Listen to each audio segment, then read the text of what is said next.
Hey everyone, and hello to Abigail since I know you're probably watching this. Thank you for your support.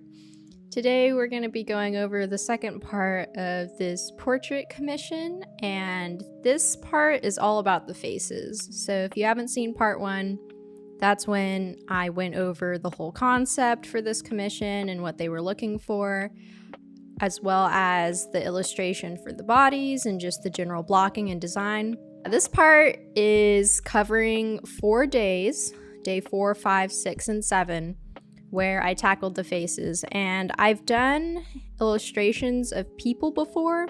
Before I got really into Adobe Illustrator, I loved doing marker drawings of people. So I'll probably put a couple examples up on the screen. But even with all of that practice, faces are really difficult. And I feel like they're even more difficult when you know the person or when you have a photo reference of the person. So this was a huge challenge for me because I was starting to do these in more detail than I usually would. And I really wanted to get it right. Honestly, even though I said this took over the course of 4 days, it actually took longer because there's some footage that I'm not going to be showing where I was working on the initial phase, and I ended up actually deleting all of my work for maybe 1 or 2 days because it was not feeling right. My process, that was one of the things I learned a lot about doing this commission, is the process of doing a face. I had to figure out what worked for me, and I think I did figure something out, so that's great. So let's start off on day 4, which I started on the face on the left. I thought I needed to start with the eyes first, which ended up being something that didn't change once I got the first face to where I wanted to be and started on the second one. The eyes are, I feel like, the only part of the face where I could get a high enough contrast from the beginning. So it really helped set a landmark for illustrating the rest of the face. Another thing I ended up learning about the eyes is adding a transparent shadow around the eyes really helped give it a look where it wasn't flat and it was actually rounded, because the eyelid itself is casting a shadow on the eyeball. So that just ended up really helping. What's nice about this commission is the first person here has an eye color that's more of a darker brown, or maybe it's a hazel. It might just be the lighting. But for darker eye colors that blend in more with the pupils, I feel like I can make the pupils larger and it doesn't really look odd. But once I get to the second face, you'll see the second person has a much lighter eye color. It's more of like a pale blue-gray in this photo. So the pupil, since the contrast is so high, needed to be smaller. And the color I used for the transparent shadow on the actual eyeball itself, that also had to change in color. But that also might have to do with the skin tone. Day 4, I deleted a bunch of previous work, got started on these eyes. Then I started on the nose. It just seemed to make sense because some of the shadowing around the eyes, it starts to lead down to the bridge of the nose, and that's also a really high contrast area where the top of your nose bridge meets, I guess, the socket where your eye is resting. And I felt pretty good about these first 2 steps. These felt fine. Where it really started going wrong on day 4 was doing shadows on the rest of the face. I had gotten a initial mouth shape blocked out, which was fine, just super simple, just as a placeholder. And then I started doing more shading on the top of the head, and I wasn't feeling it for some reason. And this happens a lot of times when I've done commissions for student organizations, for logos even. I'll be in the middle of doing a process and just thinking, man, I'm just not feeling it and I need to scrap all of this and start over. But I didn't want to scrap everything for this part of the face for the commission. So I did end up keeping the eyes and most of the nose. By the end of day 4, the colors were not feeling correct. I didn't necessarily feel like my shapes were wrong, but I felt like I was getting too much into detail and I needed to work on some other parts of the face first to make sure everything was balanced as I was creating it. Starting on the beginning of day 5, I got rid of a lot of the facial lines. I just kept the eyes, the eyebrows, the main defining features. And a very important decision that I had to make was changing the base color of the face. Before it was lighter, and now it's a warmer color. It has more saturation. And that helped immensely because I realized the way that, I don't know if everyone does this, but the way I use Illustrator as I block out my base shapes. And for faces, it's kind of different because the colors are a little more sensitive. But I need to pick a color that's in the middle of the highlights and the dark spots, maybe even a little on the darker side. And then what I do is I layer, going from the middle, slowly building my way down. It's almost like carving a statue, I think, where you start with a block and you start to chip away at the parts of the image that are farther away from you, that are deeper. And then I can also build up the highlights on top of that base color. So I start in the middle and go both up and down in depth.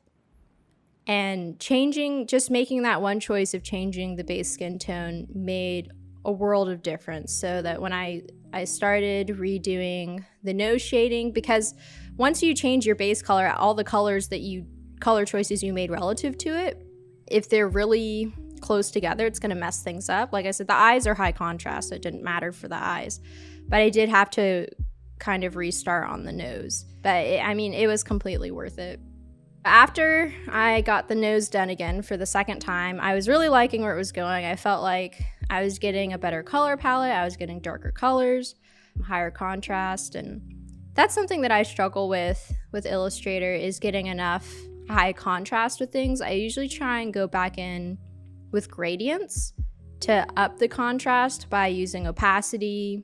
Usually I use color burn, and that's the technique I used on my skull series. But I've also started, and this is somewhat new, putting my illustrations into Photoshop or into Lightroom and messing with the levels or curves in there as well, and that seems to really help. And part of me, is trying to avoid doing that too much. I want to be thinking about that ahead of time as much as possible, but I don't feel bad about throwing it into Photoshop or something. It's all part of the process. It's all digital. So day 5, got the nose right, started doing the larger facial features and the shading around those facial features and the face itself, and it just instantly felt better. I can't exactly explain why, but I was doing the same basic shapes of the shading around the face and the edges and the forehead and the cheekbones, but I think it was the colors. I could just feel that the colors were off initially. So it's the end of day 5, and I'm feeling a lot better about this initial face. And day 6, I go on to tweak some of the details around the eyes, but moving on to the mouth. And for the colors of the mouth, it started out pink, which isn't wrong. It was supposed to be a pink fleshy tone, but I struggle with saturation and contrast. Later down the line, I definitely went back in and had to up those colors, or up the contrast and saturation of the colors. And something important about mouths, I think I remember being taught this in an art class, either in junior high or high school, but usually the lower lip is brighter or a lighter color than the upper lip. I think because it usually has more tissue and it's just larger, so it gets hit by the light more often. And that ended up being true. I initially made a color sample just from the lower lip because that's where I like to start. But I realized that same color sample or color swatches weren't working for the upper lip, and I had to go back and retake a whole nother set of swatches for the upper lip to work. So that's definitely something I found to be true. Another thing about mouths that's really important is the teeth. What I found was I actually had to go in and individually draw each of the teeth to make the illustration actually work. And there's not a huge difference in the colors between each individual tooth. Very subtle, and I'm probably gonna go in afterwards and add another gradient to make the teeth look like they're on a cylinder, like they're rounded. but it is important to do that. And I'm glad that with my skull series, I got a lot of practice tracing teeth and working with teeth, much more complicated teeth than human teeth. I mean, rabbits have some really odd front teeth, back teeth, and I did a dog and a cat as well. So I think initially I would have kind of felt intimidated or felt like, do I really have to do this? But it was definitely worth it. And it really made it look more like a mouth. I think what it might come down to is not necessarily the teeth itself, but the gums and the negative space that the teeth make on the gums. I think that's what's really drawing my eye to it and makes me believe it's a mouth. So that might be why it's so important, is that the gum line's not just straight. It has those little triangles from being in between. So I got to a point where I felt pretty good about this face on the left, but the hair was still pretty basic. So I wanted to go in and block out some of the hair colors, at least some of the shading initially. I'm still not super sure how I'm going to tackle the hair. I'll be going over that in a part 3 video. We'll see what I come up with. I'll probably look at other Adobe Illustrator videos online to see how other people have handled that, because while I do have experience illustrating faces, I don't really have experience illustrating hair. Long hair has a lot of intricate shapes and shading, so that'll be its own challenge within itself. So at the very end of day 6, I ended up starting on the right face. What was great is I had all this experience from the face on the left that I felt a lot more confident and much faster going into the face on the right. Not even counting the experimental days from the beginning where I had to scrap some of that work. Day 4, 5, and 6 was all working on the left face, and then it only took me a little bit at the end of day 6 and then day 7 to finish the right face. Gaining all that experience and struggling through that, I must have learned because I was way faster doing the one on the right, so that was great. So I did the same approach where I started with the eyes, and again, this iris color is a lot lighter, so some of the shading needed to change. And not only did there need to be shading around the eyeball itself with that opacity shadow, but I also needed to add a darker blue ring around the iris. It kind of looks like on the edges, it almost has an outline, and that helped immensely. I didn't really need to do more than that though for the detail level of this portrait.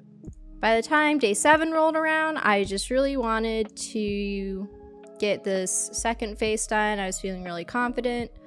Did the same order where I started with the eyes and then worked down to the nose. It just seems like a natural progression. And because the person on the right has a lighter skin tone, or I guess it's more of like a cooler skin tone than a warmer skin tone, the contrast worked very nicely. It was a lot easier to get higher contrast, and I think that ended up working in like a positive favor, especially with the eyes. The eyes, I really like how they look. Moving on to the mouth as well. And for this one, there was, I guess, lipstick on or something, so the colors were a lot more vibrant. And at first, I was very tempted to make the lips more red. But to be honest, it's more of an orange-red color than red, which makes me think of the blood orange meme. But that was super fun to do. That color palette was reminding me of an old piece I did in high school. It was with Prismacolors, and I also used some acrylic paint.